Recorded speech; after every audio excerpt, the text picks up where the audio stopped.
Yo, yo, yo, yo. Welcome into the ChrisBeCappinn Show, man. Today is the 8th of November, and your boy was missing in action yesterday, man. It was just a really weird day yesterday. I'm not going to get into it too much, but I sent out the message that I was going to, have to postpone the show and do it at a later time because my computer was just acting crazy, and everything is great now. Like everything is fine. No complications at all. But I ended up not being able to do the show yesterday just because I had a lot of stuff going on. Didn't send out any plays yesterday either. But I'm hopeful you guys found some cash yesterday. It was some really good spots yesterday in the NBA. I think there's a couple good spots into today's card in the NBA as well. A bunch of games on a Saturday. Bunch of teams playing on the second leg of a back-to-back. Bunch of rest advantage and situational spots. So let's tap in, man. See if we can make some money. Hit the like button for me as you join. Recap, I guess, from Thursday was Phoenix Suns money line. That was an easy winner. They ended up winning the game by double digits. So yeah, hopefully we can kind of keep it going. Lately, things have been looking really, really good. So yeah, like I said, hit the like button, especially for a Saturday show. I've been went through these games pretty extensively, try to find some winners. Let's talk about it. What up, Jay Sunshine? Appreciate you for tapping in. Chloe Parlay says, talk me off Suns. This is like Suns 2. What up, Block says, I like the Wizards team total over 112.5. Blazers money line. Cleveland on the spread. Waiting to see if Kawhi, James Harden will play for sure. What up, Carlos says, good morning, Chris. I like the over between the Lakers and the Hawks primetime game. I think both teams will be up for this one. We'll talk about it. What up, Fear Elite? Appreciate you for tapping in. Follow says Chris be sleeping. Nah, it's just a lot. There's a lot that goes into this, man. Whole lot that goes into it. Steven says top of the morning. Good to see you back. Yes, it's good to be back, man. What up, 77 Vegas? Is glad to be back. I'm glad you're back for today's card, my boy. Appreciate you for tapping in, 77. Algina, what up, Algina? Hope all is well with you. Helping Hand says get the iPhone. Yeah, I did see that comment yesterday. Get the iPhone. I honestly probably could have went live from the iPhone, but I had like put like the cup numbers up and like I had the whole like point margin. Like I had all of that stuff written down that I wanted to share yesterday. So I really didn't want to go live from the phone, but it is what it is. I'll have it for next game. Give me 1 second.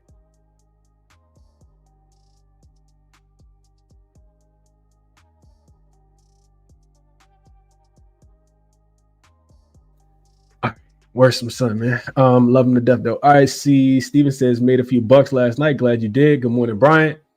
Bucks got the cash last night. Dom says, morning, bro. Just got back on your back in your court to drop NCAA plays. Went 8-0 yesterday, 18-5 since the season started. I love to hear that, Dom. That's what's up, man. I sent the link to somebody this morning. I'm gonna jump back in there. I know I've been saying I'm gonna jump back in there. I'll be back in the Discord today. What's up, Charles? Appreciate you for tapping in. Good morning, Kristen. Feel like I haven't seen you in a while. Hope all is going well. Benigro says game total over on my Wizards game today is money. Resource says he's tapped in. What's up, Mark? Just glad to be catching it live. Wizards money line, let's cash run into alt -10. We're gonna talk about it. What's up, Henry? Appreciate you for tapping in as well. So glad everyone was good yesterday. Cashed on the Magic spread, Nuggets spread, Thunder spread, sprinkled on the 3-leg. Yeah. Only bet I made yesterday, I didn't even see anything artificial. Only thing I made, it wasn't even yesterday, it was the day before yesterday. I took Denver when the Steph news popped up. I think I got like a 7.5, but that line had moved so quickly, I wasn't even going to send it out to members because I knew most people weren't going to be able to get it. So it is what it is. Let's see, great spot for SAR. We'll talk about it. Yeah, let's get to it, man. Appreciate you for tapping in as well, Jan. Let's cook. Let's cook like I love it says. Let's cook. All right, so JaXon up first, your AI sports betting tool. Link is in the description if you guys want to check JaXon out. So today I switched up the prompt just a tad bit. I asked JaXon, the prompt here was, what are the 2 best player props in the NBA today based on player matchups? Only this season, using only this season stats. So I want to know, based on like matchup wise, only looking at data from this year, because JaXon will pull last 10 games and teams haven't played 10 games so far. So I'm interested to see what it says because I haven't looked into this yet. So first up, it says that it likes De'Aaron Fox over his points plus rebounds. I didn't even know his lines was listed, but I guess that makes sense. He is supposed to play today. Points plus rebounds. I'm actually interested to see what this comes in at. Points plus rebounds for De'Aaron Fox. See what I can get the best line. I'd be interested in some Fox props today. So 17.5 is available at -110 on BetMGM. And that's what JaXon says as well. It is -124 or worse, pretty much on all other books. So if you like it, that's where you want to play it at. It says, so the matchup analysis says that the Pelicans defense is a green light. That's funny. The primary driver of this pick is the extremely favorable matchup against the Pelicans. The Pelicans defense is 27th in the league against the combination of points plus rebounds for Fox position, meaning that they are one of the easiest matchups to score and rebound against. This statistical weakness provides a massive advantage for a high usage player like Fox, who is playing at home tonight for the San Antonio Spurs. So Fox has been remarkably consistent hitting the over for this combined line, even though he hasn't played this season. He's 100% in his last 5 games dating back to last season. Looking even further back, he's cleared the line in 9 of the last 10 games and 90% of his last 20 games. So that's what, 18 out of the last 20. It says that his points and assists over his last 20 games sits at 24.5, which is significantly lower than the 17.5 line, indicating a comfortable margin for error. I like that. I like that a lot. I think, like in general, when you're getting a player in their first game back, you typically get a little bit of a lower line. And I mean, you can't get a better matchup than this, especially given that the Spurs played so hard. We'll talk about it, but the Spurs played so hard last night. And I'm seeing this go up to 18.5 right now on FanDuel. I actually like this a lot. I'm going to write it down. Definitely write it down. I think De'Aaron Fox could be in a primetime matchup. I don't know if it's points plus rebounds, but De'Aaron Fox in some way, I do like that a lot today. 17.5, -110 on BetMGM. All right. Second one is Grayson Allen. JaXon was on this one the other day. Over 3.5 assists for Grayson Allen. He did hit in that last game. JaXon gave this out on Thursday night. It says Grayson Allen and the Phoenix Suns face the Los Angeles Clippers tonight. The Clippers 23rd. The Clippers defense is ranked 23rd in the league against assists for Grayson Allen's position, making it a favorable matchup. He set the over 3.5 assists in 80% of his last 5 games, averaging 4.4 during that stretch. Over the last 10, it jumps to 90%, averaging 4.9 for the entirety of this season. He's cleared the line at 88.89% of his 9 games, maintaining the season average of 4.89 assists. So yeah, I'm not gonna keep reading, but those are the 2 looks for JaXon. There's some more stuff down here at the bottom as well. I like that. I like the Grace. I don't know how much I like the Grayson Allen look. I do think we get a motivated Spurs team. A motivated Clippers team tonight, but we'll talk about it when we get there. Those are the 2 looks for JaXon. Link is in the description if you guys are interested in checking it out. You can get 50% off whatever tier it is you sign up for. When you sign up, let's get into the matchups. First up, we have the Dallas Mavericks. Boy, this Mavericks team is bad. We got the Mavericks. They will be in DC today. This line open 3.5. It's up to 4.5. So money has come in on the Mavs to bounce back. In this game, the total open to 29.5. Hasn't really seen a lot of movement, even though it looks like it's moving to 230 on a few books. But 229.5 is consensus. So looking at the injury report, both of these teams, of course, have not submitted their injury report. That's something to keep in mind. They both will, I think they both will have injuries to add to the injury report. So first thing I want to mention is on the Dallas side of things is that this team doesn't have a lot of rim protection right now. You don't have Lively, you don't have Anthony Davis. We'll see if AD plays. He was listed as doubtful last night. He could potentially return today. We'll see. If he does not play, if Derek Lively continues to remain out, which I am expecting Lively to be out. Daniel Gafford, for people who were watching the game last night, he sprained his ankle. And didn't return last night. And he was already dealing with ankle injury. I'm pretty sure it was an ankle injury, but he did not return last night in that absolute dismantling of a game against the Memphis Grizzlies last night. On the Wizards side of things, Keyshawn George didn't play last night, and Bilal didn't play last night either. So it's going to be interesting to see if either one of those teams play in this game. Of course, you got, a Dallas team that has been super sorry. They're the worst offensive rated team in the NBA, only 3-6 against the spread. Got blown out last night against Houston. This Washington team is not better than any. I'm watching I'm not watching the game. I'm looking at the box score last night. I'm just I'm just saying out loud, how are the Wizards still an NBA team? This is not a real NBA team. I think when I was looking at it, it was 110 110 to 82 in the third quarter with like 40 seconds left. And I'm just thinking to myself, like, how can the Wizards be this bad? Like, how can you have a defensive rating that's this poor? 0-4 straight up at the crib, 0-4 against the spread at the crib. They've only covered one of their 9 games that they played so far. Happened to be against this Dallas team, and it was in Dallas. So you got both teams playing second leg of back-to-back, both teams third and fourth nights, both teams fourth and sixth nights. The advantage should, in my opinion, go to the Washington Wizards because they didn't have to travel, and Dallas did have to travel, of course, from Memphis in this spot. But I don't even know how many advantages I would need to lay points to take points with the Wizards, if I'm being honest. I still think that this team is just that sorry. I'm not betting the Mavs, though, either. I'll say that. I think the more I think about the game, both of these teams play fast. Neither one of them, well, Washington doesn't play any defense. Their offense has been terrible. Dallas doesn't play any offense. Their offense has been terrible. Their defense has been really good. So the more I think about the game, I feel like I want to, I'm not laying points with the Mavs, even though I think that they can win this game. Especially, Anthony Davis ends up playing. We'll see what happens with Keyshawn George. It's not a game that I'm going to be involved in one way or another. The more I think about the total, like I think somebody said it already in the chat, like, this game probably going over. The Wizards play super fast. The Mavs play super fast. I just don't trust I don't trust the Wizards defense, but I don't trust the Mavs offense to really score against anybody. Like, it's been so bad. Like, they literally can't score the basketball against anybody. That game last night, total flew up. I think it opened 228 and a half, 229. Ended up closing like 232, 233. It didn't matter. Like, this Dallas team just can't score the basketball to get a total to go high, to go up at all. Like I said, I think I saw something yesterday during the day that they're the worst offensive rated team, one of the worst offensive rated teams in NBA history throughout this stretch so far. And last night didn't make it any better.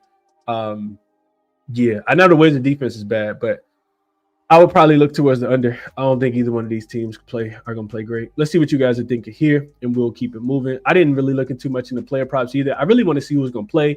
Maybe a bounce back spot for D'Angelo Russell. He could be in a really good spot. PJ Washington should go crazy in this game. He is, I think, the guy that's been playing the most minutes. I said this last game. Can't fade Clay, even though Clay looks terrible. Can't fade him against the Washington Wizards defense either. Maybe some SAR props. He will have a good matchup, like Freesaw says. I can see that. What's up, Solo? Appreciate you for tapping in.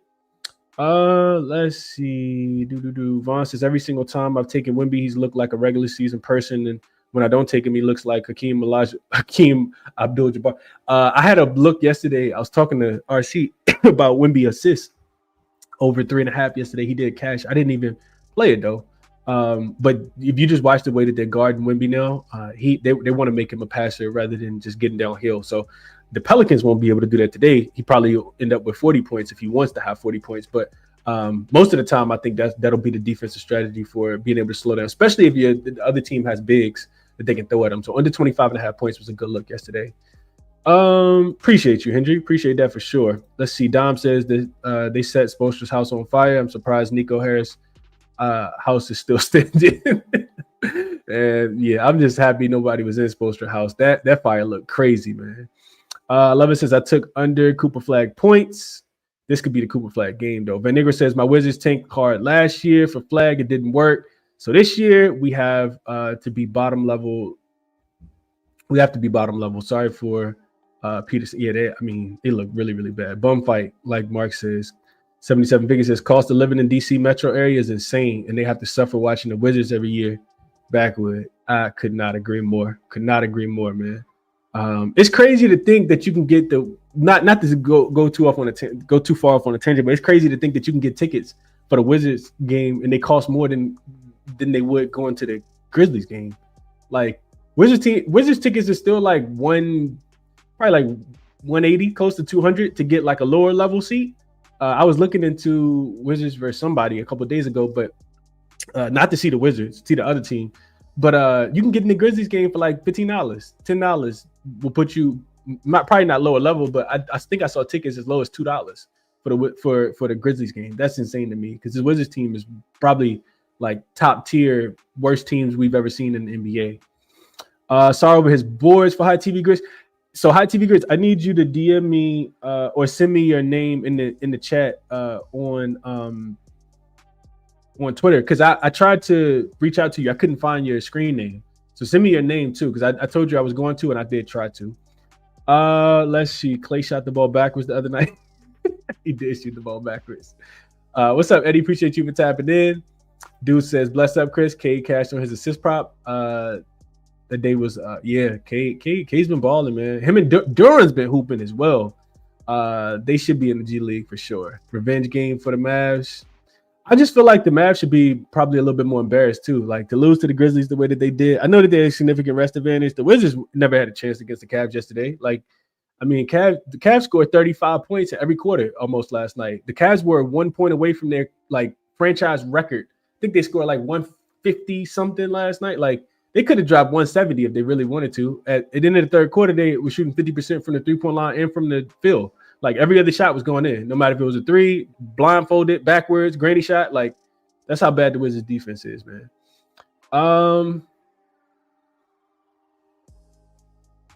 It's so interesting, Carlos. It's so interesting, man. And I don't even blame Megan. I don't think it's Megan. I think Clay just not in the role that he was supposed to be in. He was supposed to be getting the ball from Luka and Kyrie, getting wide open threes, and it's absolutely not happening in this offense. So I don't even blame Megan. I know that's the easy scapegoat route. I don't think so. All right, let's go to the next game. We spent way too much time on this game. I'm trying to get through the comments. All right, next game up. Raptors and 76ers. Game to be played in Philly. Let me just double check the line. It was at 5. It's still 5.5. It looks like it's moving towards. This did open at I think 5 is what I saw. 237.5 was the total. Has come down to 236. So the game has taken a little bit of under money. The Raptors are playing on the second leg of a back-to-back, so they can submit the injury report late. The Philadelphia 76ers do have Joel Embiid listed off the injury report. There's still no PG. There's still no Dominique Barlow, but they should have everybody else at their disposal. So I'm looking at this game, and Toronto's been looking really, really good, man. Like, I know a lot of people like Atlanta because that spread moved from Toronto laying 2.5 to Toronto getting 2.5 yesterday. But Toronto went in last night and beat Atlanta. They've won 4 straight, and they covered all 4 straight as well. Toronto's actually been hooping. On the Philadelphia side of things, they've been looking really good. 6-1 against the spread so far this season as well, even though they are off back-to-back losses and they've lost 3 of their last 4. They're playing the first leg of a back-to-back. They do got a game with Detroit coming to town tomorrow. So that'll be a tough game on the second leg of a back-to-back, probably without Joel Embiid as well. This is also their first home game after a 3-game road trip. The last time we saw them, they got smoked by the Cleveland Cavaliers, even though I think they end up almost covering that game. So here's what I thought about when I thought about this game. Toronto has looked really, really good defensively. Like I said, they've won all 3 games. They've covered their last 3. I think it's 4. Their defense is actually starting to look good.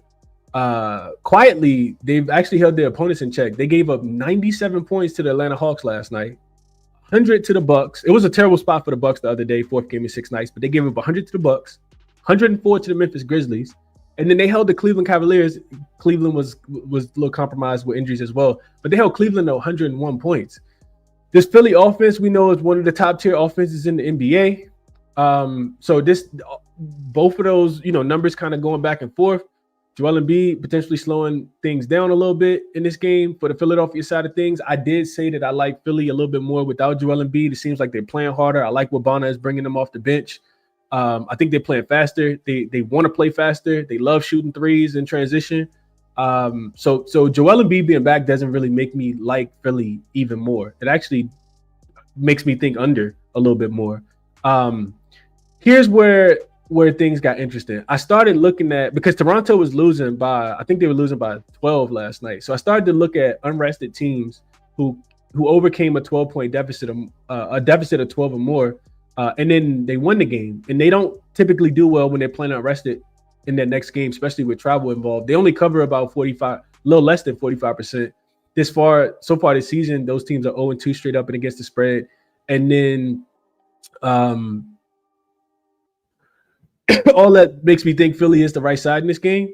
Then I looked at teams that were so same situation for Toronto, but what if their opponent was also coming off a loss? So a little bit of a motivational spot for Philly in this game. And those teams were just 12-31 against the spread. This is Toronto, the spot Toronto's in today. That's a 28% cover rate, says that Philly, gets the job done. I just don't really want to trust Philly defensively. The defensive numbers have been really, really bad. I think Toronto is going to be a solid defensive team so far this season. They've been so far this season. I think that they could. You just worry about the rest disadvantage in this spot. I think I like the under a little bit more, especially if Joel Embiid is in, which I think that he will play. I like what Toronto's doing on the defensive end. I don't really trust the Philly defensively, but I do like what Toronto's doing on the defensive end. So I agree with the total coming down from 237.5 down to 236. I guess if I had to play, maybe just a look towards. Honestly, don't know what to do with this game. I don't. I'm not even gonna give you guys a recommendation. Other thing I considered, though, I will tell you guys this real quick. I considered Philly team total in the first quarter. We've been talking about this for a while. Haven't bet it yet. Philly has been off to really good starts in the game for whatever reason. Maxey typically, I don't even know if you can get Maxey first quarter points, but he's been somebody that's been extremely consistent so far. I just want to give you guys some numbers because I didn't look into this. I know that Philly first half has been a absolute wagon. I think there's something like 6-2 ATS in the first half. But first quarter specifically, let me give you guys some numbers real quick. So first quarter specifically, Philly has the best offensive rating, even better than Denver, even better than Houston. They have a 132.7 offensive rating, and the defensive rating is even worse, 133.3. So I wasn't thinking about, laying the points anyway. I was thinking more so about it from a pace perspective. Yeah, I think that they could potentially give Toronto some fits early in this game before Toronto's kind of settles into the game. And Toronto had a really poor first half yesterday. Atlanta had a nice lead in that game. Toronto is 11th in pace in the first quarter. Philly's just the most efficient offensive team, but they are not playing fast. 27th in pace. They're just really, really efficient. So first quarter over, I think, could be a look in this game. I'm expecting both teams to be able to go out here and score the basketball. I do expect both teams to score early. So first quarter total points, you can get 57.5. I think I like that over the first quarter number, over 57.5 is what I would bet. I feel like 57.5 is a pretty low number too. Looks like there are 58.5s everywhere else, but it's a couple 57.5s. Let's see what you guys are thinking here.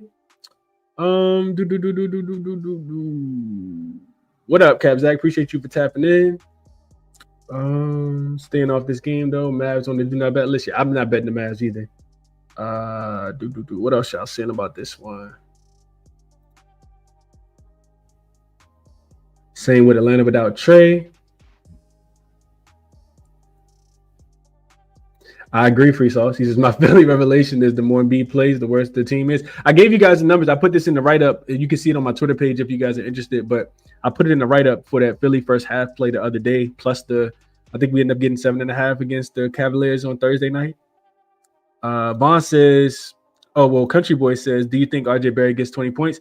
I think RJ Barrett can get 20 points. I was looking at the matchup for the Toronto Raptors, like going through and trying to find a player prop. And Toronto has really good matchups in this game. Let's see. RJ specifically, I'll give you the numbers real quick. RJ specifically, he's at 18.5. He's been crushing his number. He's over in 7 of his 9 games so far. It looks like 4 straight games he's gone over the number. And this is what I looked at because I was thinking Toronto could potentially run out of gas in this spot, but then the matchups look really, really good. So RJ gets, 39% of his points in transition, and this is the 3rd worst transition defense in the NBA. The Philadelphia 76ers are. I feel like it's even worse with Joel Embiid on the floor. So I think that's a really good spot for RJ Barrett to be able to get out and run in transition. I feel like RJ's really been working on his 3-point shot. I was reading some things about, his 3-point shot, and he's been killing it. His number is set at 1.5 today. He's actually hit 2 threes in it looks like 6 straight games. And Philly is not. They're bottom 10 in 3-point allowed and 3-point. And 3-pointers allowed. So, and RJ's in a really good matchup. So I would be betting on RJ in this game, Country Boy. I would be betting on him. Vaughn says, I know it's a team effort, but I wonder who guards Maxey. Maxey seems to be the most consistent player to be on the to be on for Philly. Did have some research that led me to Uber as well. I can see it. Brian says, give me Philly minus the 4.5. Sixers team total under 120.5. Dom says. Maxey over his points, rebounds, and assists. I consider Maxey. I'm interested to see who they put on Maxey. Maxey's been absolute fire lately. Free sausage is just fade and beat under his rebounds and assists. I'm interested to see, because remember, Jakob Poeltl was listed as questionable, and he's still dealing with some lower back stiffness or tightness or something. I'm interested to see if Jakob Poeltl gets his full run of minutes on the second leg of a back-to-back with travel too. That's something to take into consideration. Vaughn says 117 people in here. Everyone hit the like button. Appreciate you, Vaughn. Let's see. Maxey over 6.5 assists for free sauce. Maxey listed at 8.5 first quarter points on FanDuel. That's a lot. Makes sense though. Jesus Christ Garmin says Gammon says Philly first quarter. Scotty Barnes over his points. Raptors plus 5.5. Benji says, hey Chris, super early bet, but Nuggets NBA Finals champs. They build a squad to beat the Thunder on the West. Who's stopping them in the East? Cleveland?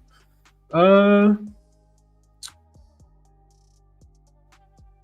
don't know. I would need to know, but I don't think Denver is a bad look. Denver looks good. Denver looks really, really good. Just real quick. Let's just look at the odds real quick. I'm interested to see them. It's gonna take 10 seconds.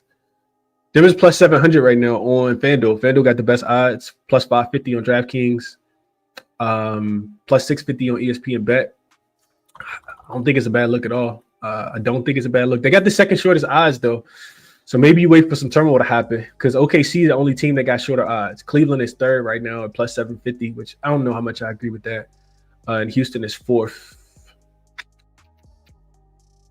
Yeah, Houston is fourth.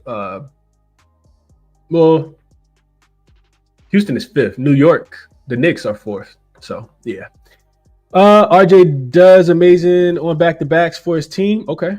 Super dependable. RJ loved that floater. Yeah, I feel like he's been shooting the three-point shot a lot better too. So couldn't talk you guys off some RJ props. I just don't want to lay this big of a number with Philly. I just worry about the Raptors running out of gas too. So that's my thought process on that one. All right, next game up, we got the Portland Trail Blazers and the Miami Heat. This is the game of the day for me. Just checking the line. So it's open at 2.5. It is moving to, it looks like consensus is 3.5. I do see a 4 on Fanatics as well. We got in this morning. I did take the Portland Trail Blazers minus the 3 in this spot. It's a terrible spot in my opinion for the Miami Heat. I don't think you'll find a more terrible spot to fade a team in. So injury report first. We'll start with the Shaedon Sharpe is listed as probable in this game. The Miami Heat can of course submit the injury report late. But I think it's important to note that, Bam Adebayo didn't play yesterday. I think it's important to note that Norman Powell left the game in the second quarter after sustaining a right ankle injury. But he did come back. He did return. And then most importantly, Jaime Jaquez Jr. Was diagnosed with a left ankle sprain, which came late in the fourth quarter. Those are the ones that you really got to pay attention to, that late injury news. I watched the post-game interview. He said that, he'll just kind of like he said that he probably would play today, but then the reporter was like, well, what about, you probably won't know till tomorrow, right? He was like, yeah, I guess you're right. Like, I probably won't know till tomorrow. So we'll see if he, is even there. I think that Portland could be without Bam. I think that there's a world where they could be without Jaime Jaquez Jr. But even outside of all of that, this team is coming off probably the most emotional win that they've had in a very, very long time. We got to think. Spoelstra house just burned down. Again, thank God nobody was in it. But his house just burned down. After the game, he was, I wouldn't say emotional, but he was, he did mention like, man, be nice to go home. And, doesn't have a home to go to. He's going to find another home for sure, but he doesn't have a home right now. I think Miami kind of left it all on the table last night. We got to start with the way that they started the game. They scored 53 points last night in the first quarter against Charlotte. Man, Charlotte's so poor defensively. But they scored 53 points in the first quarter last night against Charlotte. And then they had to fight tooth and nail because Charlotte ended up going on like a 21-2 run. And cut the lead. Got it really, really close. So Miami had to play super hard last night. And then you start thinking about the spot. I mean, you won't find a worse spot for a team than you will today. So outside of it just being second leg of back-to-back, it's third game in 4 nights, it's fourth game in 6 nights, it's fifth game in 7 nights. And if you want to fade a team, 5th game in 7 nights is always a fade spot. But if you want to fade a team on 5th game in 7 nights, you love it when they actually won their most recent game. And I just think it's a big letdown spot for the Miami Heat in this game. Portland's also coming off of a pretty big win as well, like shifting, to the Portland side of things. They went down really big in that game against the Oklahoma City Thunder. Against Oklahoma City Thunder. I think they were down by like 19, 20 points in the first quarter. But you love to see the resiliency that they showed in that game to be able to come back and not just cover the spread, but they won the game outright against OKC. Really showed us something in that matchup. I think that they can go in here and win this game today. Probably by 7-8 points. Both of these teams are, when I was looking into the numbers, which don't really mean that much in all the situations, these are the 2 fastest teams in the NBA. I think Miami could potentially run out of gas trying to play that fast. Portland will probably continue to try to push pace. I laid the 3 with Portland. This number was at 3 this morning. I laid the 3 with Portland.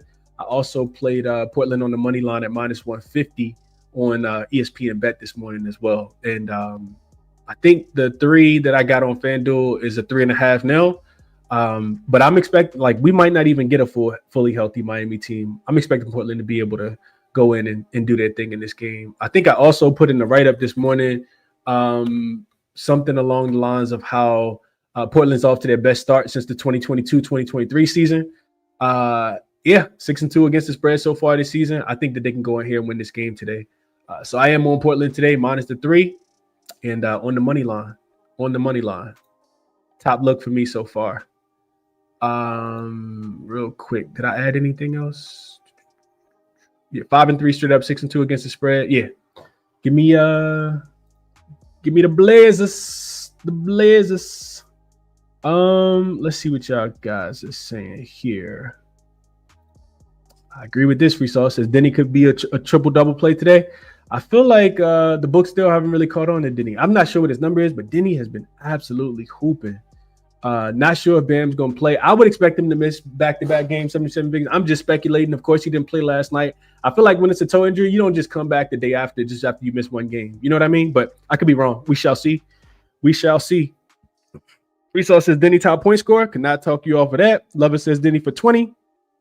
What up, J-Man? Appreciate you for tapping in. Portland first half. I like the under 241, Apollo says. 77 figures is why does Spo have Jaime Jaquez Jr. coming off the bench? He needs to start. They can't score. Their offense has been pretty good. What up, Cuppa Joe? Appreciate you for tapping in. Dom says Heat team total under 119.5. Freestyle says he loves the Heat team total under 119. Blazers here. Fade the Heat. I like it. Portland is the top play for me today. Jay says I like the Blazers open. at 2.5. Yeah. Vaughn says, thought Ware would have played better last night. He only shot 3 for 13. I might be back on him, but I'm not finished capping the game. I do like Portland on the road plus the money. Denny cooked OKC the other night. He's been killing. I knew it was good when was in. Yeah, absolutely. Deuce says he agrees. So a lot of people like him in Portland tonight. Let's go, Portland. I need them. All right, next game up, we got the Chicago Bulls and the Cleveland Cavaliers. This line I saw 8.5. I'm not sure what it opened at.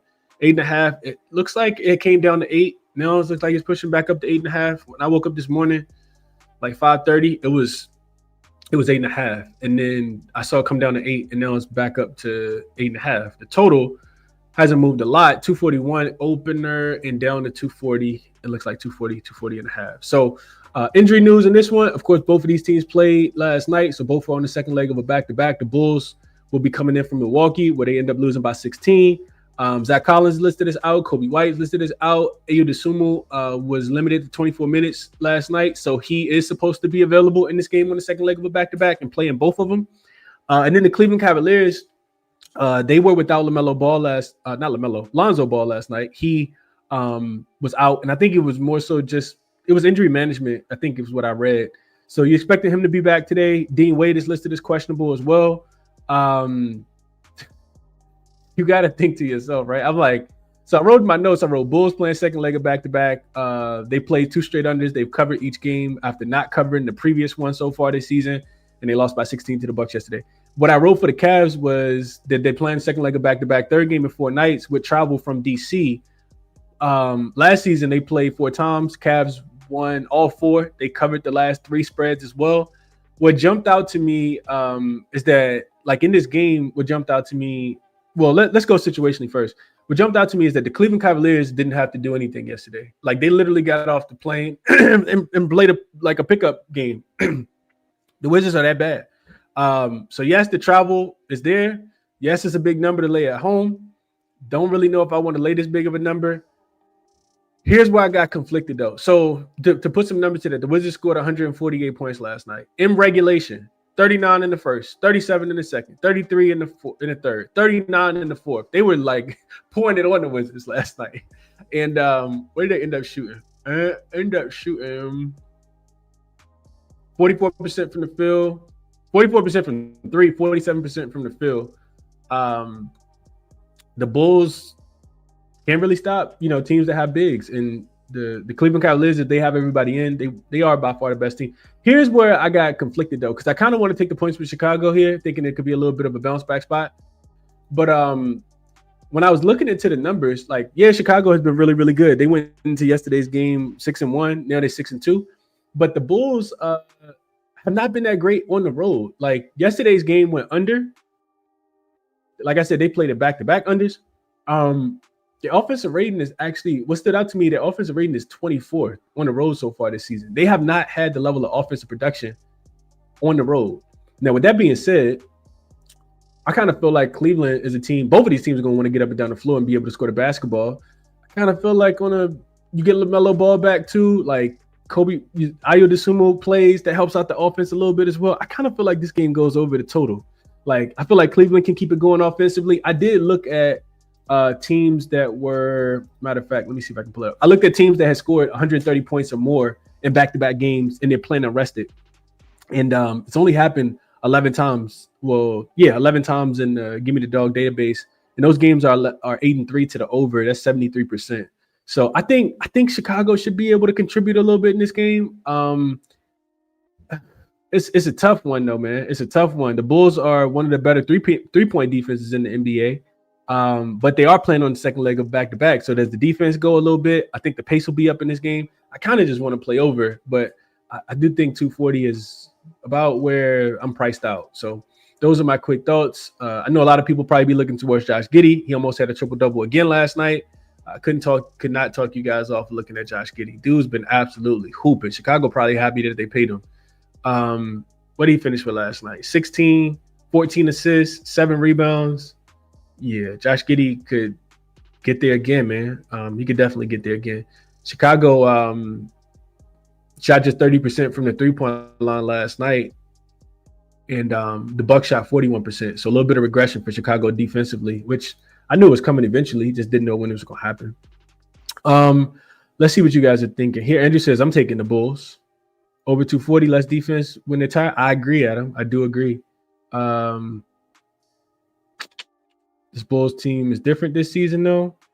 They didn't look too different last night. They didn't look too different against the New York Knicks when they were on the road either. They haven't looked that great on the road. But if you're just looking at home, you're just thinking the Bulls in general, I can understand it. You got to look a little deeper, though, in my opinion. Locke says, yep, they're coming back down to reality, especially on the road. Like, when I back the Bulls, I want them at home. I want them as a dog. Most of the time, I want them at home as a dog. Remember the last time they were laying points at home? It was earlier this week when they barely beat Philly, with Vucevic hit that 3 in the right corner. Shout out to Vuce, man, for getting us right in that game. But they looked terrible, right? They gave up damn near 70 points in the first half against the Philadelphia 76ers the other day. We're down by 20 in that game. So just take that into consideration, man. Freestyle says Mitchell top point score plus 100. Could see it. Yeah, I mean, who else is going to be it, though? I agree with this. I definitely agree with that. Mr. Mike says pass. H-Town says crazy how Giddey was on OKC. Their front staff is amazing with how they scout talent. I agree. I do agree. What up, TC Bet? Says, what's up, Chris? Let's get some cash today. That's what we're here for. All right, next game up, we got the Lakers, my Lakers, LA Lakers. They will be in Atlanta today. This line is 3.5. There, it is starting to move to 4 on a couple books. Total has come down from 231 down to 230.5. little conflicted on this game too. So we start with the injury report real quick. And I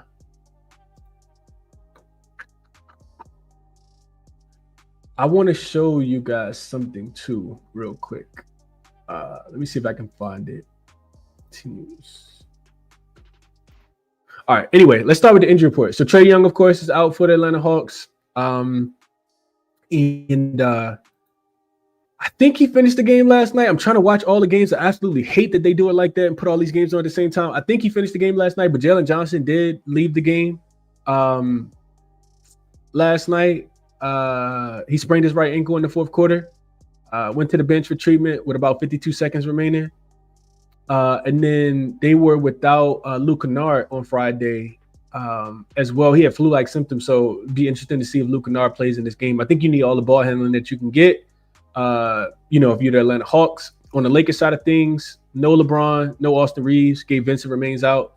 And the Lakers have actually looked really good. They come into this game with a significant rest advantage. This is 2 days of rest compared to 0.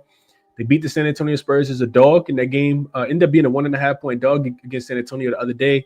They won 5 in a row. They've covered all 5. And they have the second best record in the Western Conference behind the Oklahoma City Thunder. So maybe I just need to stay away from Laker games and they'll keep winning. And I'm cool with that. Like if I don't make no money on them and they just keep winning, I'm completely fine with that. There's plenty of other teams I can make money with. So maybe I just stay away from the Lakers, man. Because I was going to bet San Antonio in the last game. But whatever JJ Redick has them doing, it's looked really, really good.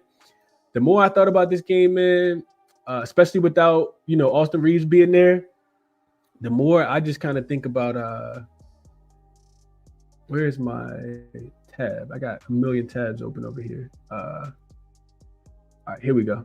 The more I thought about this game, Atlanta playing on second leg of back-to-back, losing to Toronto last night by 12, third straight home game for them. The more I thought about the game, the more I thought about Luka. I mean, sometimes I complicate it a little bit more than I probably should. But if we go over to Outlier, I will put this. It's pinned in the description if you guys want to check out Outlier. If you're new to sports betting or don't have this as a tool, but I want to go over to Outlier really, really quickly. I want to look at Luka Doncic over his. I would just put all of it together. I would put all of it together. This season, we look at Luka. Points, rebounds, and assists. The line is 55.5. Super high number for Luka. But look at this.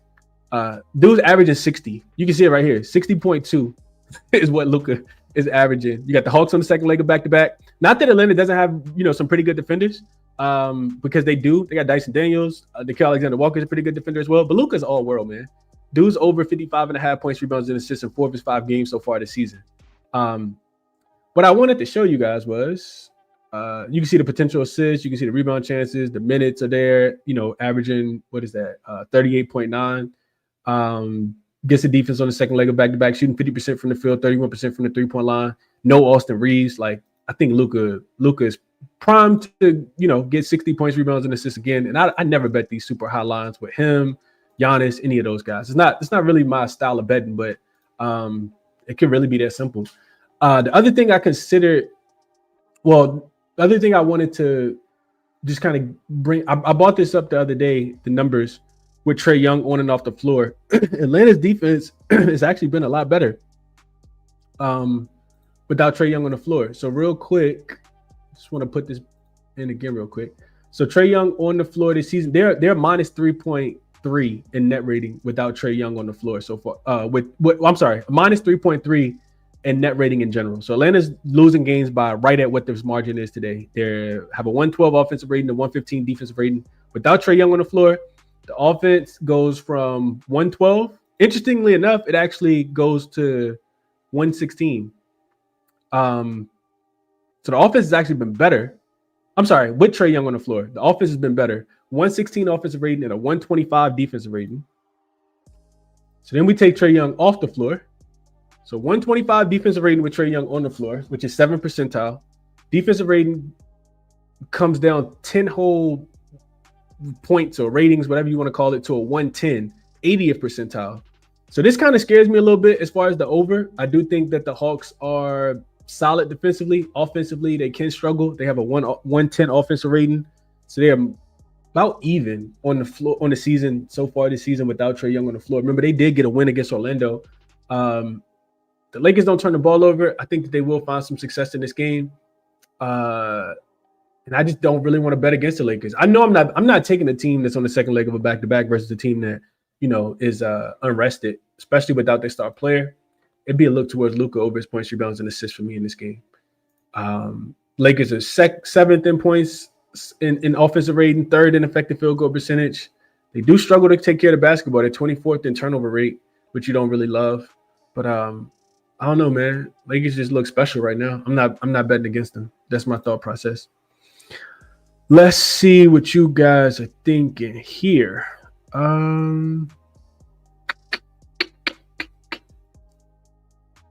This says I want to take Atlanta, but I lost a ton of money with fading the Lakers. Yeah, don't mess with it, man. Free Sauce says he likes Jack LaRavia over his 19.5 points, rebounds, and assists. Luka props way too high. He just keep cashing them, no Free Sauce. Lakers minus 3.5. Luka over his points. Lakers minus 3.5. Reeves assists. Reeves is out. Luka to the bank. Luka 100 shots again. I would take over. Lakers money line. I wanted to parlay Rush triple double and Jokic the other day. I was so hot when I woke up. Yeah, I saw somebody who did that. Jay, it was like plus 4,900. Yeah, they made an insane amount of money. I'm not that type of bettor, but if I did it, somebody would miss. But I understand. 77 figures says Lakers minus 3.5. Don't want to hear no more about Atlanta. I should move Trae. Their offense isn't the same without him, but the defense is better. So I agree with you. I do agree with you. Austin Reeves isn't playing. He is not playing. That is a fact. And the other thing is, if you like the Lakers, you want to get in early because if Jalen Johnson pops up on the injury report, we know how Saturdays go. Jalen Johnson pops up on the injury report and then gets downgraded to out. The Lakers probably going to win this game by 10, 15 points, man. Like, without Jalen Johnson, this is a team that you absolutely just do not want to touch. So, yeah, just take all that into consideration, man. Just take it into consideration.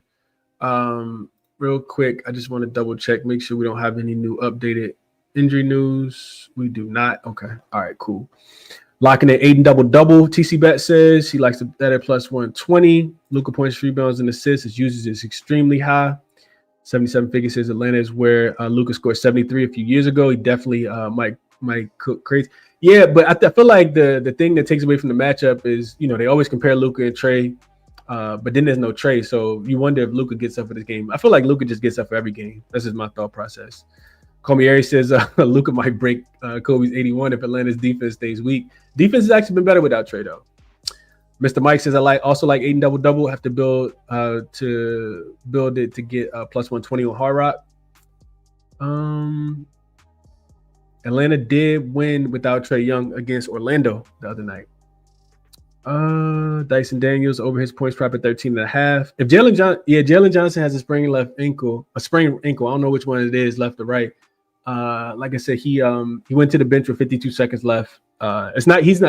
Atlanta can submit the injury report late. So like I said, if you like the Lakers, you want to get there early. But yeah, here's the other thing, and I'm glad you mentioned this, Dean, because this is a learning moment for everybody. But for other people who don't know this, RotoWire, he says RotoWire got Jalen Johnson playing. So RotoWire is not going to have the updated injury report when teams haven't submitted their injury report. So everything that you see will be from yesterday, right? So I wouldn't take that too much into consideration. The team has not submitted their injury report yet. I'm just telling you what I saw when I was reading about the game last night, because I couldn't catch the whole Atlanta. And I caught a little bit of the second quarter and a little bit of the fourth quarter, but I couldn't. I'm trying to watch all the games at the same time. It should just make your head hurt, man. Jay says, I think the Atlanta can cover. Rui over his threes. All right, let's keep pushing. Next game up we got is the Pelicans and the Spurs. Game be played in San Antonio today. Pelicans are going to be without Zion. They're going to be without Jordan Poole, which in my opinion makes the defense better. Of course, no DeJounte Murray, and Misi is listed as out as well. So, good luck to Kevon Looney, Herb Jones, Sadiq Bey, Trey Murphy, and Jeremiah Fears. Boy, because San Antonio, while they are playing on the second leg of a back-to-back without Dylan Harper, Luke Cornett is also listed as doubtful. We'll see if he plays. De'Aaron Fox is supposed to make his season debut today, and I think that is a big, just upgrade for the San Antonio offense. But you got to look at it, like, I try not to be too like one-sided. I try to look at it from both perspectives, right? One thing I don't want to do with the Pelicans, I'm not messing with the Pelicans. This team is coming off, they do have a rest advantage in the spot. They do have revenge. They lost that game. We were on San Antonio. I think we got -4, -3.5 in the first time they matched up, and they ended up going to overtime and winning that game. So this line, of course, has ballooned. 7 more points, but it makes sense when you think about not having Zion, not having Jordan Poole, and Misi also being listed as out. Zion should be able to get really whatever it is that he wants. He really just got to get past Kevon Looney, who is big, strong, and physical. But I feel like they should be able to get whatever it is they. The flip side of the coin, though, is that San Antonio, not only is the second leg of a back-to-back, it is third game in 4 nights. It's a pretty young team, so you take all that with a grain of salt. They also haven't had to travel too much, right? Like, it was the second leg of a back-to-back. They were at home. Before that, they were traveling from LA, of course. But the other thing I think about San Antonio is they really, really wanted that game last night. Like, it wouldn't surprise me if I can't play the Pelicans, but it really wouldn't surprise me if this was a little bit of a letdown spot. Remember, yesterday they were getting points. They were getting the line opened at 2. And I like Houston yesterday. I thought Houston was the right side, but what I didn't want to do was face San Antonio at the crib. With them coming off a loss at home, I thought that they would be amped up for that game. Stephon Castle went absolutely crazy. I think he had 13, 14 assists last night. You could just tell they had that one circled. They really wanted to beat Houston last night, so it could be a little bit of a letdown spot. I still think that they're 10 points better than the Pelicans, though, especially given this version of the Pelicans defense. De'Aaron Fox being back, I think, will amp up the offense a little bit. I like the De'Aaron Fox number, over 17.5 points plus, what was that, points plus rebounds, I think was the number. We'll see if he is on any kind of minutes restriction, but I think that would be the best way to kind of play this game. The total has shot down too. It opened 230. It's down to 224.5. Pelicans offense is one of the worst in the NBA, so that makes a ton of sense. I think the Spurs should probably be able to get whatever it is that they want, though. So not really, maybe you just look towards their team total. The Spurs should be able to score in this game, especially with De'Aaron Fox being able. They got a true point guard now. Stephon Castle can go back to playing at 2.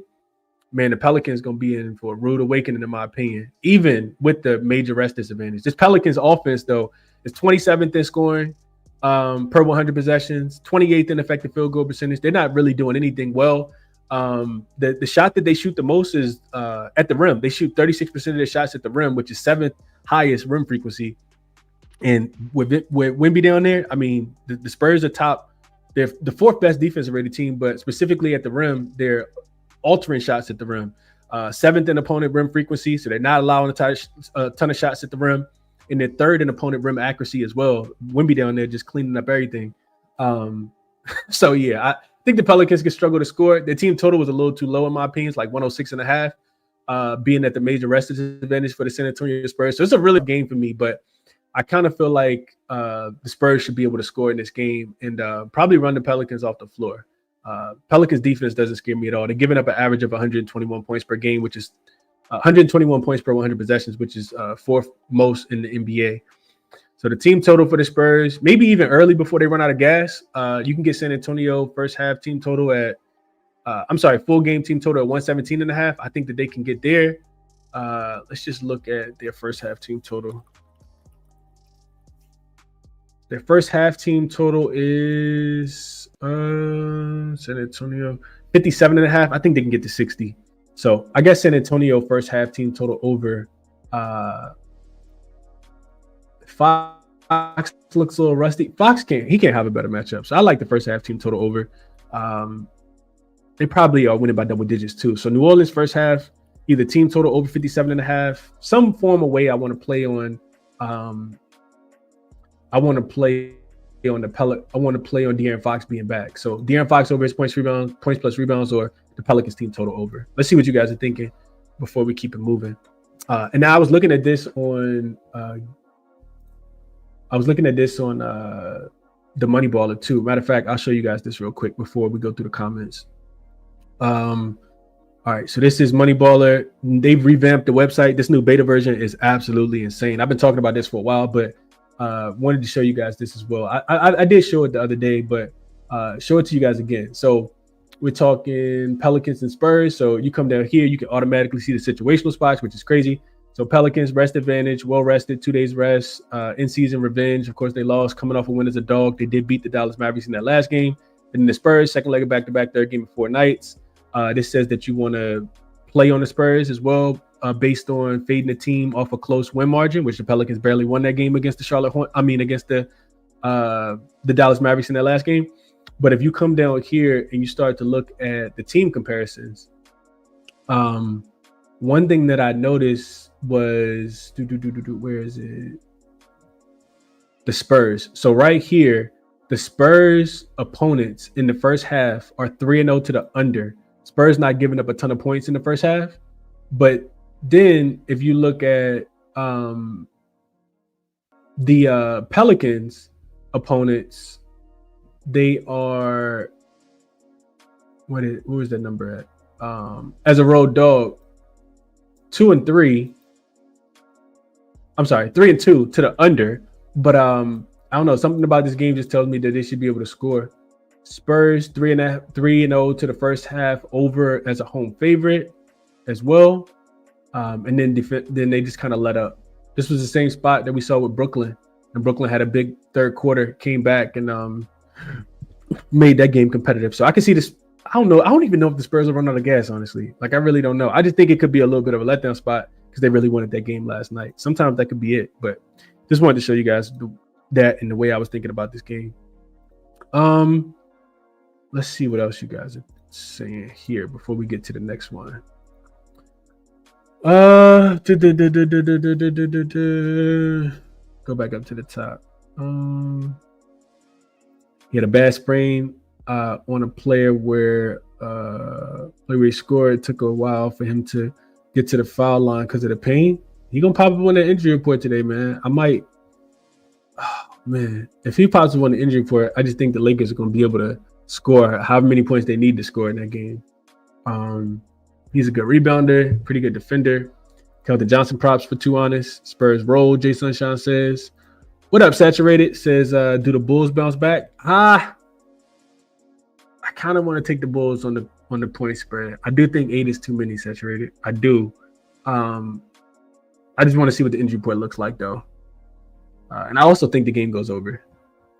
Jalen Green came back and dropped 6 threes in the position against the weak Clippers team. That's a different game. Spurs team total over 117. Dom likes it. Fox on administration. I haven't seen anything yet, to be honest. I saw Fox talking about it, saying like he feels like a lot of players that come back from hamstring injuries, they are hurt and then they feel good.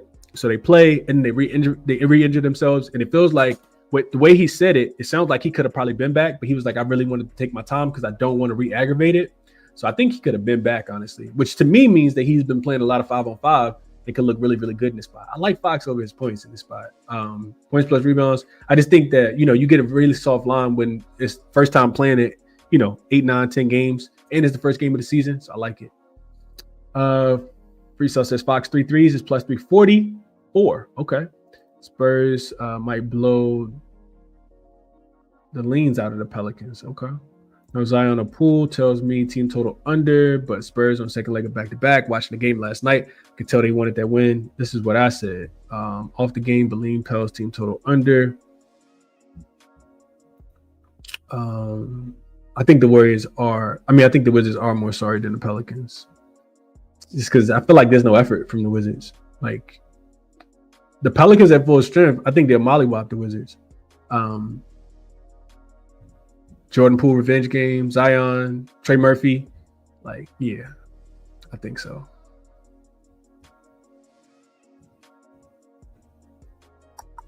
Brian says Spurs first quarter at home. They put a lot of effort in their win last night. So hard to say how they finished the game. Fox will be rusty, though, Andrew says. So he disagrees. Too honest says Fox assists. Spurs first quarter. Cash on Wemby under last night. Josh Giddey over his assists. What do you think about today? Wemby can go crazy in this game. Spurs, outside of Kevon Looney, like, do they even have another big that's going to be big enough? Like, I'm not sure, man. I see a lot of, lobs to the rim. Like, it could get nasty. It could be a murder scene in San Antonio today, man. All right, next one up, Pacers and the Nuggets.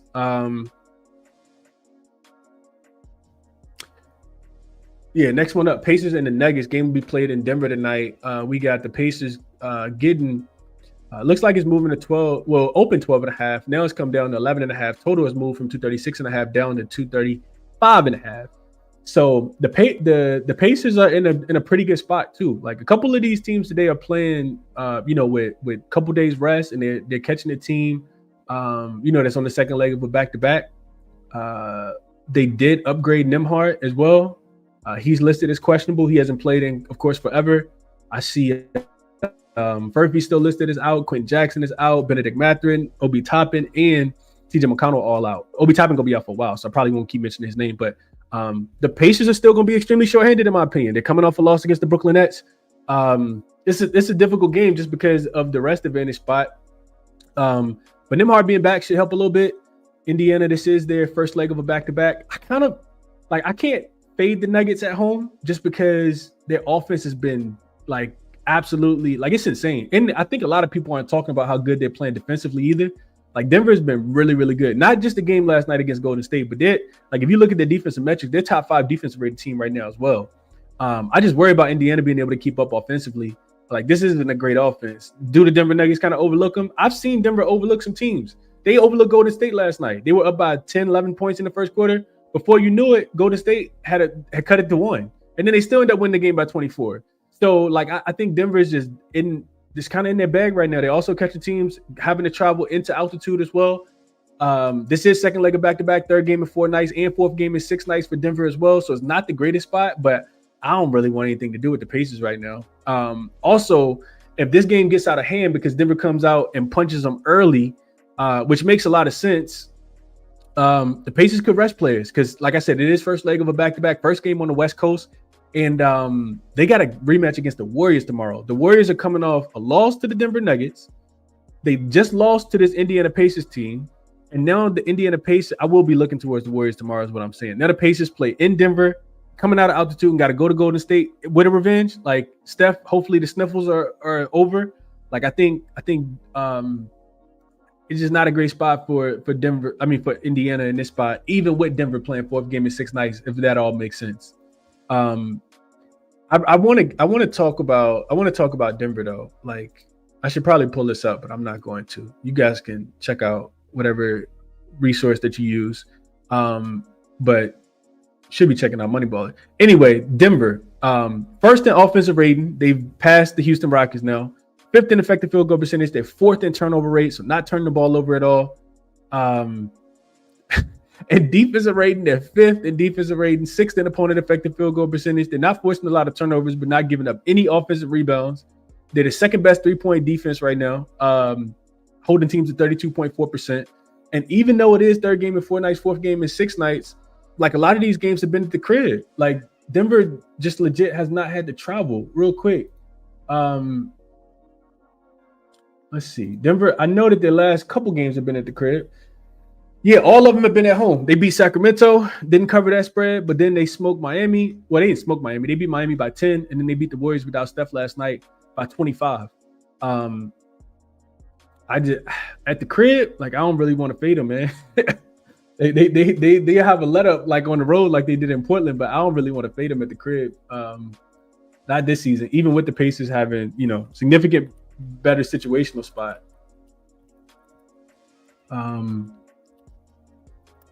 Pacers are 3-0 to the under in home and road games, only averaging 106 points.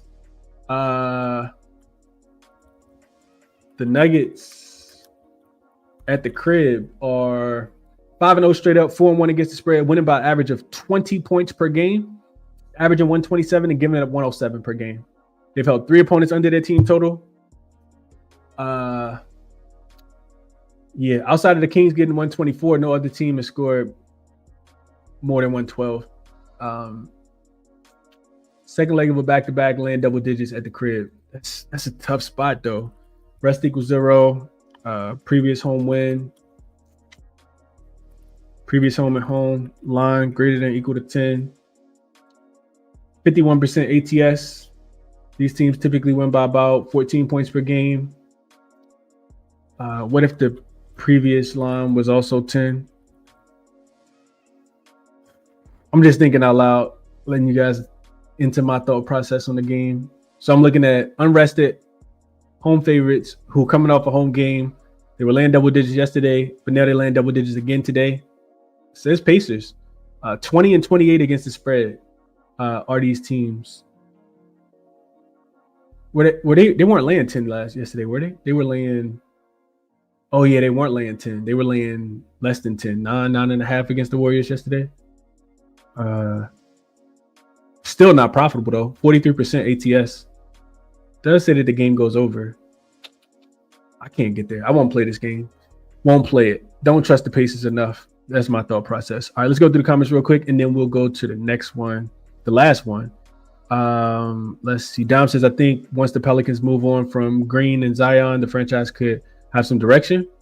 Yeah, that's not even. Notice Dom says direction. He didn't say winning. Yeah, it's just direction that they're looking for right now. Had a dream the Timberwolves traded Edwards to the Clippers. Terrible dream. Yeah, that probably ain't gonna happen. Mollywop, yeah, that's one of the words, man. You like the first quarter?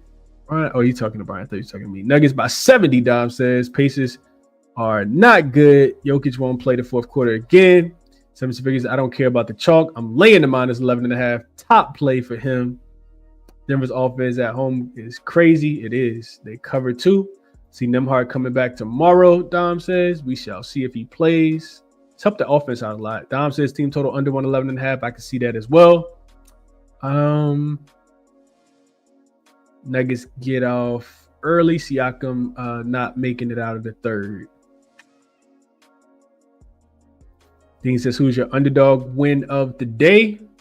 All right, so let's go to the next game, Dean. I didn't bet it, but let's go to the next game. I might get there. But like I still wanted to do a little bit more work on this game. So Suns and Clippers. Phoenix will be in LA. We just cashed on this Clippers team. We just cashed on the Suns in their last game. I'm not sure if I'll get to today, but let's talk about it. So we got injury report on the Phoenix Suns side of things. Just Dillon Brooks. He is listed as questionable. He did not play in that last game. I think he's missed the last couple games. I think it's like a rib injury that he's dealing with. And then on the Clippers side of things, the injury report will look a little different, right? Of course, these two teams just played on Thursday. They get James Harden back, but Kawhi Leonard is still out. And I don't know. Take that for what it's worth. Suns just beat the Clippers a couple nights ago. We talked about that, right? Clippers are playing 4th game in 6 nights with revenge themselves this time around because the Phoenix Suns had revenge in the last game. But the crazy thing about the Clippers is they've actually failed to cover 6 straight games in a row. Like, I'm not sure like how many points you continuously want to lay with the Clippers. This Phoenix team, it's going to look a little bit better with James Harden being there, of course. But Phoenix, here's the reation why I couldn't. Like, I was thinking, all right, like Suns should be able to, like having Jalen Green. They didn't have Jalen Green in that first game. Then you subtract Kawhi Leonard. For whatever reason, Phoenix has been absolutely atrocious on the road. This is something that I want to show you guys. So, and this is one of the features that I think a lot of people don't take into consideration. Well, one of the features that you guys will be able to see that I think a lot of people don't take into consideration when they're capping the games.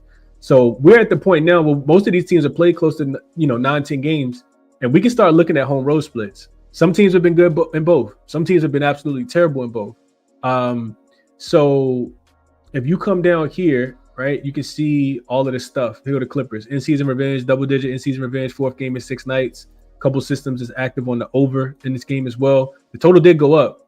Open 225.5, you can see right here, and it's up to 227.5. So typically those games do typically go over. And here's the reason why it makes sense to me, right? So look at this. If you look at the Phoenix Suns defensive rating on the season, it's not great, right? 21st. They're 117 defensive rated team. But at home, they've been much better defensively. Look at this. When you toggle this to road games, so you just hit this little toggle right here. The Suns are actually the 2nd worst defensive rated team in the NBA on the road. And I'm like, it almost kind of feels like the Utah Jazz a little bit because I'm watching the Suns and they look like a complete different version of themselves. At home, you see them, they beat the Spurs. That's still kind of head scratching. At home, they beat the Spurs. They're 4-1. They beat the Kings. They lose to the Grizzlies, but only by 1 point. They dominate the Jazz, beat the Jazz by 22 points. Beat the Spurs by 12 as a 4.5-point dog, and then they mollywhopped the Clippers, beat them by 13 as a 2.5-point favorite. Then you look at them on the road. 0-4 straight up, 0-4 against the spread, losing by an average of 16 points per game. Every single opponent has gotten to 118 or more. The Warriors scored 118, the Jazz scored 138, the Nuggets scored 133, and the Clippers have scored 129. Every single opponent have gone over their team total outside of the Warriors in that most recent game. I'm not sure what to do with the Suns team on the road quite yet. I think the best look in the game could be the Clippers early. The Clippers, like I said, they failed to cover 6 straight games. Feels like eventually they got to get right. If you look right here, you can see that the Clippers first half 4-1 against the number. If they're home favorite, 3-1 against the number. You look at the Suns, I mean, it's not clear, right? It's night is clear as day. 0-4 against the spread as a road dog, just in general, like in the first half, full game. So to me, I kind of agree with these trends, especially when you think about the quick revenge. It's either Clippers first quarter, Clippers first half. Some sort of desperation after failing to cover 6 straight games is the only way that I would be able to look. You can go here, look at the schedule. You look at the Clippers last 6 games, see the loss against the Suns, the loss against the Thunder, didn't cover either one. Loss against the Heat, didn't cover that one. Didn't even win that one. Barely beat the Pelicans. It's really hard to want to lay points with this team, but I think early could be a spot for them, especially without Kawhi Leonard. I think something got to give for him here. So that's my thought process on this game, man. I really want to find a way to take the Clippers early, thinking that I don't even know if they're a better team right now. I really don't know if they're better than the Suns. But the Suns have not proven anything to me on the road, and I just showed you guys the numbers. Let's see what you are thinking here, and we'll get right back into it. Suns to win, Tuana says. Suns spread. Clippers are sorry. Suns money line. Bradley Beal, hot garbage. Kawhi still not back. He is not. Mark says, what side did Harden bet? Suns would drag the Clippers tonight. W Harden. A lot of people liking the Suns in this game. That's scary for me. That's scary. Andrew says, for the Suns, Jalen Green was back, though. He's a different maker. He looked good. He did look good. H-Town says, Tyloo gambling. Blunt says, you're not tricking me, Chris. I want nothing to do with the Suns. And I agree. I'm not tricking you at all. But I just laid out the case for the Clippers in this spot. I know everybody wants the Suns. I get it. But I just laid out the case for the Clippers, especially early. I think could be it. Brian says Clippers at home first half. I like them early as well. They got CP3, Boogie and Bradley Beal. Boy. Visiting teams first time into a dome this season is always a challenge, Dom says. So he agrees. Billy says, I can't get behind either team. Hot garbage. I didn't play either, but that's my thought process. Timeout says he thinks Tyronn Lue hates John Collins. Dom says, look what the Clippers did to Utah in the revenge spot earlier this season. Suns aren't that bad, though. I will say that the Suns aren't. They eventually these numbers will come back. Like they'll even themselves out. Suns aren't that bad for real. Like on the road, eventually they're gonna get it right. But so far they have not. Every loss has been by 4 points or more. You can't even be losing to the Jazz. The Jazz are trash. I don't care if the Jazz are at home, which they will be. Jazz were losing by 120 at halftime yesterday in Minnesota. Man.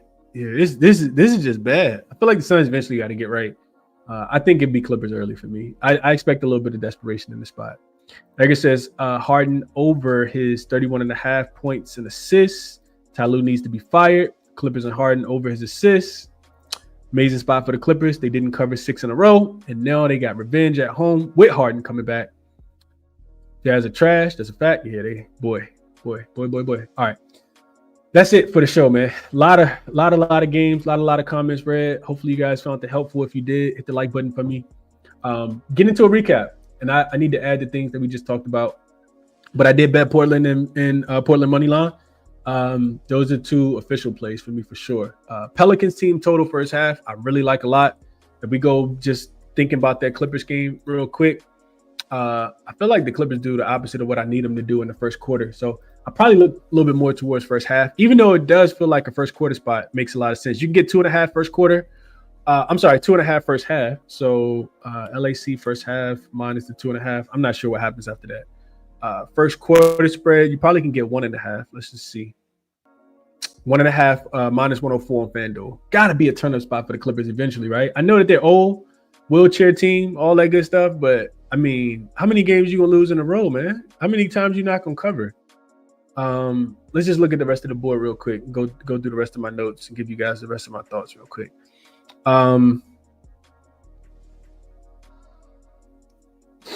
Dallas and Washington, man, best of luck if y'all betting that. I still lean towards the under. I just feel like Dallas offense sucks that bad, even though Washington defense is also that bad. Maybe even like a Wizards team total under. Dallas at least can play a little bit of defense, especially if they get one of their bigs back. To think that Washington is penciled in at 114 points, I feel like, I don't know.